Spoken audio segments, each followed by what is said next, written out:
안녕하세요 여러분. 여러분 세상에서 가장 낡은 생각이 뭔지 아십니까? 바로 학교 다녀서 좋은 직장 얻고 열심히 일해서 돈 모으고 빚 갚고 주식에 장기 투자라는 것입니다. 지금 왜 돈을 모으려고 하시나요? 돈이 매일같이 수조 원씩 찍어내고 있는데요. 부자의 1%와 99% 사이의 격차는 점점 더 벌어지고 있습니다. 단순히 돈만을 보지 말고 더 넓은 시각으로 세상을 바라봐야 합니다. 자 여러분, 오늘은 부자 아빠, 가난 아빠로 유명한 로버트 기요사키의 강연을 정리해서 말씀드리겠습니다. 마음을 열고 잘 들어보세요. 이 세상에서는 세 가지 종류의 사람이 있습니다. 가난한 사람, 중산층 사람, 그리고 부자가 있습니다. 기요사키 안에도 여전히 가난한 사람이 남아있다고 합니다. 중산층의 내면은 안정성을 원하고 꾸준한 월급을 원합니다. 반면 부자의 내면은 다른 법칙을 따릅니다. 하지만 이건 학교에서 가르쳐주지 않습니다. 학교에서는 그저 좋은 직장에 들어가서 월급 받는 법만 가르칠 뿐 부자가 되는 법은 가르치지 않죠. 부자 아빠, 가난한 아빠를 읽어보셨다면 그의 부자 아빠는 절대 월급을 주지 않았습니다. 그는 월급이야말로 인생에서 가장 파괴적인 것 중 하나라고 했죠. 월급을 받는 순간 우리는 그저 직원이 되고 그 생각에 갇히게 됩니다. 그래서 기요사키의 부자 아빠는 그에게 월급을 주지 않았고, 이는 기요사키의 가난한 아빠, 즉 정부의 공무원인 아버지를 미치게 만들었다고 합니다.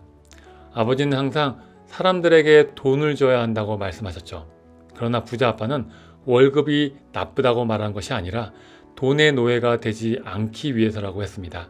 사업가로서 기요사키는 만약 실패하면 또 다른 회사를 시작하면 된다고 합니다. 기요사키는 월급이 필요하지 않으며 누군가가 그를 돌봐줄 필요도 없다고 합니다.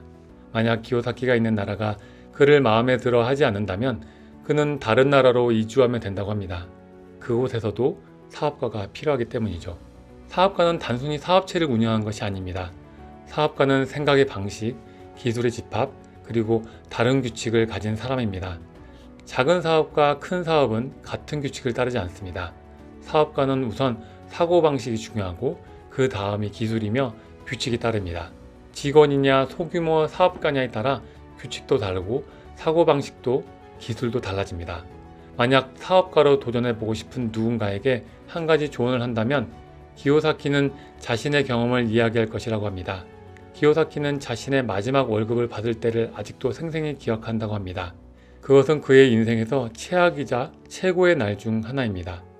그날은 푸에르토리코에 있을 때였고 그는 제록스에서 일하고 있었죠. 상사가 기요사키에게 마지막 보너스 수표를 주었습니다. 그 보너스는 약 3만 달러였고 물론 세금이 문제였지만 그때 그는 흥분되었지만 동시에 불안했다고 합니다. 한 동료가 기요사키에게 넌 다시 돌아올 거야 라고 했습니다. 그 이유를 물었더니 넌 실패할 거니까 라고 했죠. 하지만 기요사키는 이렇게 대답했습니다. 너는 실패하고 돌아왔지만 나는 실패하더라도 절대 돌아오지 않을 거야. 이것이 바로 태도의 차이입니다. 실패할 때 다시 부모님에게 돌아가야겠다고 생각한다면 정말 그렇게 될 것입니다. 기요사키는 실패했을 때 진정한 사업가가 되었다고 합니다. 돈이 전혀 없었고 몇 년 동안 월급도 없었다고 합니다. 하지만 이것이 바로 기요사키의 부자 아빠가 그에게 권장한 길이었다고 합니다. 월급이 없을 때 우리는 더 배고프고 더 똑똑해지며 우리의 인격이 시험받습니다. 이때 우리는 부정직해질 수도 있고 사기칠 수도 있지만 더 나은 사람이 될 수도 있습니다. 사업가가 됨으로써 우리는 진정한 자신을 발견하게 됩니다. 항상 큰 그림을 봐야 합니다. 많은 사람들은 나에게 무슨 일이 일어날까만 생각합니다. 키요사키는 우유를 살 때는 항상 유통기한을 확인하지만 대부분 사람들은 자신의 사고방식의 유통기한을 확인하지 않는다고 말합니다. 그는 우리가 사고방식의 유통기한을 확인하지 않으면 낡은 사고방식으로 계속 살아가게 된다고 경고합니다. 큰 그림을 보면 나쁜 일이 생기더라도 좋은 일도 생기는 것을 알게 됩니다. 키요사키는 우리가 부정적인 상황에서도 긍정적인 면을 찾아야 하며 큰 그림을 보는 것이 중요하다고 강조합니다. 그리고 그는 다가올 일에 대비해야 한다고 합니다. 키요사키는 앞으로의 20년이 지난 20년과 같을 거라고 생각하는 것은 위험하다고 경고합니다. 앞으로의 20년이 과거 20년과 같을 거라고 생각하면 큰 어려움에 처할 수 있다는 거죠. 마지막으로 변화에 대비하여 스스로의 사고방식을 끊임없이 점검하는 것이 현대사회에서 살아남고 성공하는 중요한 방법입니다. 낡은 사고방식에서 벗어나야 새로운 기회가 보이고 그 기회를 잡을 수 있는 준비를 할 수 있습니다.